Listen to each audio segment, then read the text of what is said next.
नमस्कार, मैं सरिता दिल्ली से आप सबका बहुत बहुत स्वागत है मेरी इस छोटी सी प्यारी सी बगिया में।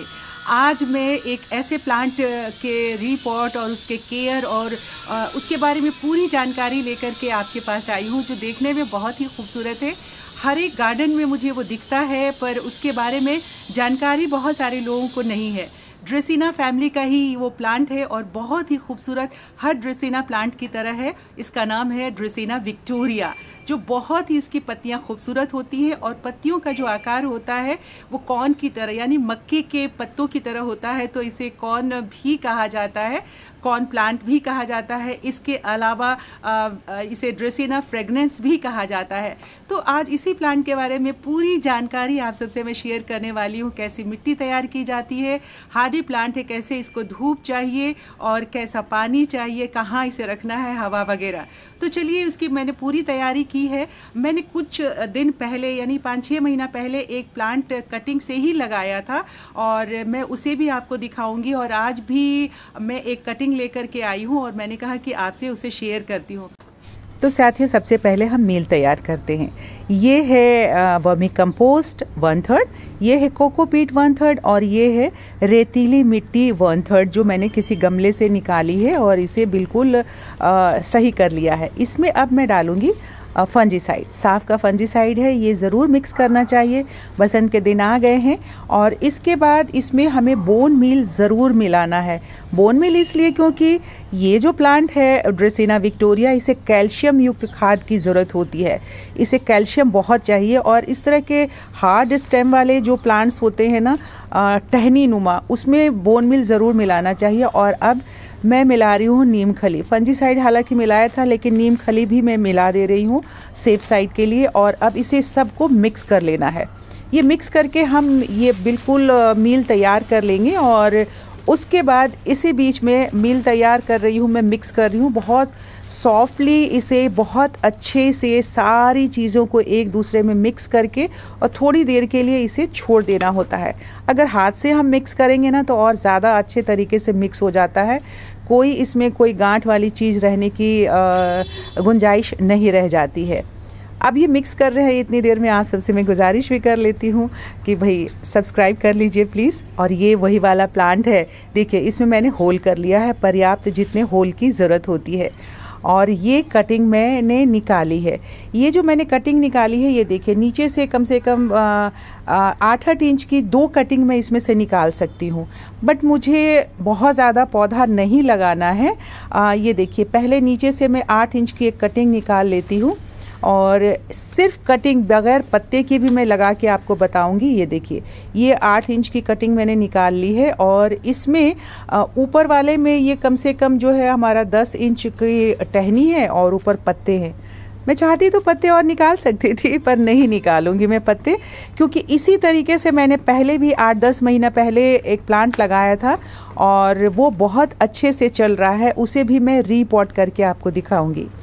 और अब जो ये हमने मील तैयार किया था ना, ये मैंने डाल लिया इस गमले में 1/3 नीचे, बिल्कुल आप देख रहे हैं।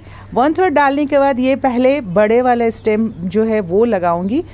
चाहती तो मैं ये पत्ते आपको दिखा रही थी कि और निकाल दूं, और ये पत्ता जो है मैं इसलिए और आपको दिखा रही हूँ कि कौन इसे ट्री भी कहते हैं, क्योंकि इसके जो ये पत्तियाँ है ना, ये सब बिल्कुल है ना मक्के के जो पत्ते होते हैं उसके जैसा, इसीलिए इसे कौन प्लांट भी कहा जाता है।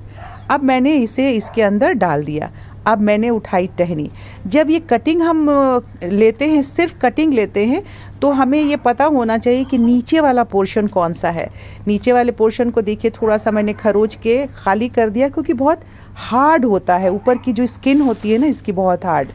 अब इसे मैं इसके अंदर इंसर्ट करूँगी। इंसर्ट करने के लिए हमें, चूँकि बहुत सॉफ्ट मील है, तो उसमें कम से कम ये जैसे कि मैंने 8 इंच की ली है, तो इसमें से 4 इंच तो हमें इंसर्ट कर ही देना है। ये देखिए, मैंने इंसर्ट करके और बहुत अच्छे से दबा दिया।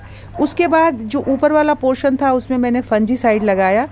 पता नहीं कैसे स्किप कर गया, मैंने बीच में रिकॉर्डिंग की थी और वो रिकॉर्डिंग नहीं हुई, क्योंकि हाथ में मिट्टी लगी हुई थी। शायद मैंने कैमरा ऑन किया, वो हुआ नहीं। तो अब मैंने ये जो ड्रेसिना 4-5 महीने पहले लगाया था, उसे मैंने गमले से निकाला था। अब इसे मैं रीपॉट कर रही हूँ। रिपॉट करने के लिए वही प्रक्रिया मैंने की है। टैप करके मैंने बड़े वाले गमले से इसे उलट करके निकाल लिया था और ये लालसा के प्लांट के साथ ही, चूँकि इसकी टहनी लंबी हो जाती है ना, तो नीचे वाले पोर्शन में कुछ अलग अलग तरीके के प्लांट्स लगा दीजिए। तो मैंने ग्रीन के साथ कॉम्बिनेशन करके ये लालसा लगाया था। अब इसे भी मैंने इसी तरीके से रीपॉट कर दिया। कुछ भी नहीं है, नीचे से जो जड़ें थी उसकी मैंने कटिंग थोड़ी सी कर दी थी, जो मैं रिकॉर्ड नहीं कर पाई, नहीं हो सका, तो उसके लिए मैं सॉरी बोलती हूँ।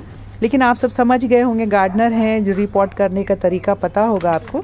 तो अब मैंने इसे भी रिपॉट कर दिया। ये व्हील वाली है बिल्कुल, ये सारे प्लांट देख रहे हैं कितने आसानी से मूव हो रहा है। और एक मेरा प्लांटर है जिसमें कि पहले से मैंने ड्रेसिना लगा के रखा था, वो बहुत ही अच्छे से। अब ये जब सब प्लांट लगा दिया तो अब सब में मुझे पानी डालना था। पानी डालना बहुत ज़रूरी है ताकि एक बार ये भी चेक हो जाए कि पानी हमने ऊपर से डाला तो नीचे से पूरा पानी निकल गया कि नहीं। अब पानी वगैरह सब कुछ डाल देने के बाद हमें इसे बहुत ज़्यादा मूव करने की ज़रूरत नहीं है।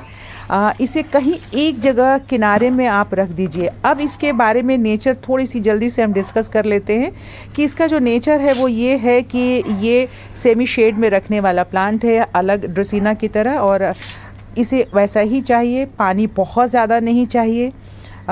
इसे जब मिट्टी सूख जाए तब आप पानी डालिए और इसे छाए में रखिए, और डायरेक्ट धूप में रखेंगे तो इसके पत्तियां जो हैं वो बर्न हो जाएंगी। और इसी तरीके की प्रक्रिया से देखिए कि मैंने पहले से 2 ड्रेसिना के ये वाली विक्टोरिया का प्लांट लगा के रखा था, तीसरा आज कटिंग लगाई है। जब ये लग जाएगा बढ़िया से तो इसका भी मैं अपडेट दूंगी आपको। आप चाहें तो नीचे इस तरह से लालसा जैसे मैंने लगाया है, आप भी अपने ड्रेसिना के प्लांट में लगा लीजिए। तो साथियों, मैंने ये पूरा प्लांट लगाया, किस तरीके से इसे लगाया जाता है, किस तरह से इसकी मिट्टी तैयार की जाती है, आप सबने देखा। मैं उम्मीद करती हूँ कि आज का ये रीपॉटिंग और इसे कटिंग से लगाने की जो पूरी प्रक्रिया है जो मैंने आप सबसे शेयर की है, आप सबको अच्छी लगी होगी। अगर अच्छी लगी है तो प्लीज़ इसे लाइक कर दीजिएगा, और यहाँ तक आप आ गए हैं तो हमारे चैनल को सब्सक्राइब भी कर लीजिए। और सब्सक्राइब करने के बाद जो बगल में बेल आइकन है ना, उसे ज़रूर प्रेस करिएगा ताकि सारे नोटिफिकेशन आपको मिलता रहे। जल्दी ही मिलती हूँ किसी नए प्लांट के साथ, कुछ नई जानकारी के साथ। अपना अनुभव शेयर करूंगी मैं आप सब के साथ। आप सब अपना बहुत बहुत ख्याल रखिए। Happy gardening. नमस्कार।